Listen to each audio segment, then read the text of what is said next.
So what exactly is Hanukkah? What do Jewish people celebrate? Like millions of people around the world, I'll be celebrating with my family tonight. I am no rabbi. I'm just going to start by saying that, but we're going to take a crack at Hanukkah 101. First thing to know, religiously, it's not really one of the most important Jewish holidays, but because it falls around Christmas and Thanksgiving, it kind of seems that way. The meaning of the holiday, it celebrates a victory by Judah and the Maccabees over their oppressors back about 200 BCE. So you can spell it a lot of ways. These are the two most common, with a CH at the beginning and maybe one K or an H at the beginning, two Ks. It really doesn't matter, but that's the most common ways in English. Now, it is 8 crazy nights, we know from Adam Sandler, right? But why? So when the Maccabees took over the Holy Temple, the story goes that they only had enough oil to burn the lights there for one night. But the miracle is that that oil lasted 8 nights. So we, Jewish people, light this candelabra called a menorah to commemorate that. It can be any style, that can be fun. We have some that are sports themed in our family. And you would see, hey, Steve, I see 9, right? 4 here, that's 8. And then what about that 9th one? So you do light a special candle to light all the others. You don't just take a match to every single one of them. There's a special process that you go through.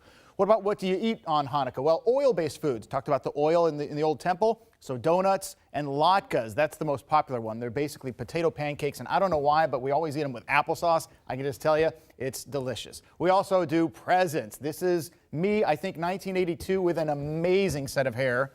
All real. And my baby brother with my Superman blanket and my very first, I think, microphone, a plastic microphone that started this whole career.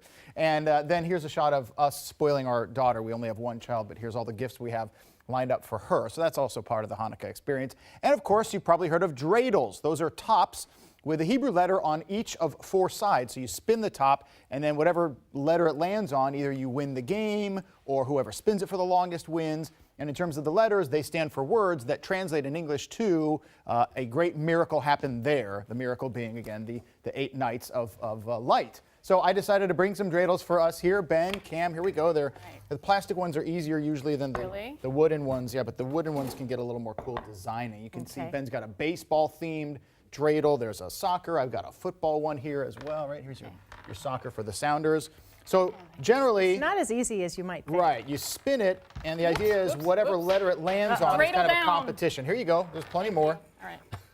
And right, each letter it's like A, B, C, or D, and A wins, C well, doesn't. You've had more practice, clearly. Yeah, I've got 40 years of practice. We can do upside down. My brothers and I, because we're boys, we did the knockout, like where you try to knock somebody else's dreidel off the table. Look at that. Or longest distance, right? I actually did that one not so bad, right there. Bang! Whoa, nice. That's a little fun you can have with dreidels. And if you come to the Bunin house, bring a helmet and some catcher's gear, because it can get pretty fun See, you've got it. and violent.